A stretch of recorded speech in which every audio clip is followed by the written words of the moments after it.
Hello guys! So brown out nga kanina kaya dito kami sa terrace kumain. Ako nga po yung nag-decide na kumain dito dahil naging dominant yung pagka-egocentric ko ngayong araw. Ayun, naisingit rin. Nice! So, ang ating vocabulary for the day is egocentric. Ano ang ibig sabihin nito? Egocentric means self-centered. So, if you know someone who thinks everything is about her or him, pasok yan sa pagiging egocentric.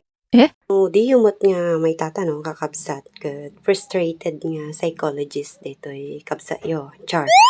Haan, pangarap ko talaga ti agbalin nga psychologist iti ta. Kahit ko nga maaw-awatan iti tao, no apeng nga agbibehave da nga kasjay, di maaw-awatan, o rito pa iti bagbagik, jakon maawatan. So, alam niyo po ba yung mga ganitong klaseng tao, yung mga egocentric, yung mga narcissist? These are the people who usually lack empathy. They may seem listening to you when you're sharing your problem, but the truth is they have this difficulty understanding or relating to others' emotions or needs or perspectives. Hindi nila naiintindihan kasi yung sarili lang po nila ang iniintindi nila. Nagsasalita ka pa lang, ayan na, nag-i-interrupt na siya. So, hindi siya talaga yung taong nakikinig. What? Isang behavioral sign niya po iyon, yung dominating conversations or interrupting others. Mataas din po ang sense of entitlement nila. Nag-e-expect sila ng special treatment. Wow! If I were you, kapag may nakasalubong kang ganitong klase ng tao, dapat pansinin mo. Hindi lang yan, give her a compliment. Char. Kasi po, yung ganyang klase ng tao ay nangangailangan po sila ng constant admiration. Kailangan nila ng attention and validation from others. Hindi enough yung validation na nanggagaling sa kanila. Dapat galing sa ibang tao. Ito pa yung worst. They have exploitative behavior.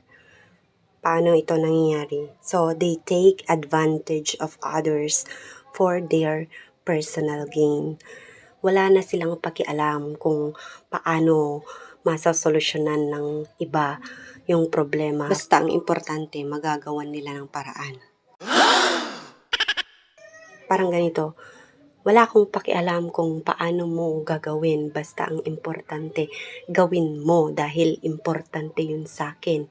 At meron akong makukuha kapag ginawa mo yan. Ito pa ang isang characteristic ng isang egocentric. Envy or arrogance. They constantly display haughty attitudes. Ibig sabihin, parang lagi nilang ini-emphasize na sila ay superior. Mataas ako, ikaw, mababa ka lang. Parang ganon. Kasi langit ako, ikaw, lupa. Ganon. They belittle others and they are also overly critical. Yung kahit hindi naman sana issue, ginagawang issue. Overly critical. Wala sa lugar yung pagiging critical nila. Parang mema lang. Mema. Kasi nga, kailangan nila ng atensyon. At kapag yung mga ibang tao naman ang nagbibigay ng kanilang opinyon, sila naman ay dismissive. Dinidismiss nila yung opinyon ng ibang tao dahil ang alam nila yung kanilang opinyon lang ang tama. Ganun po ang mga egocentric na mga tao. May kakilala ka bang ganito? I-comment mo naman kung ano pa yung mga ibang characteristic ng mga taong ganito. Okay, thanks for watching.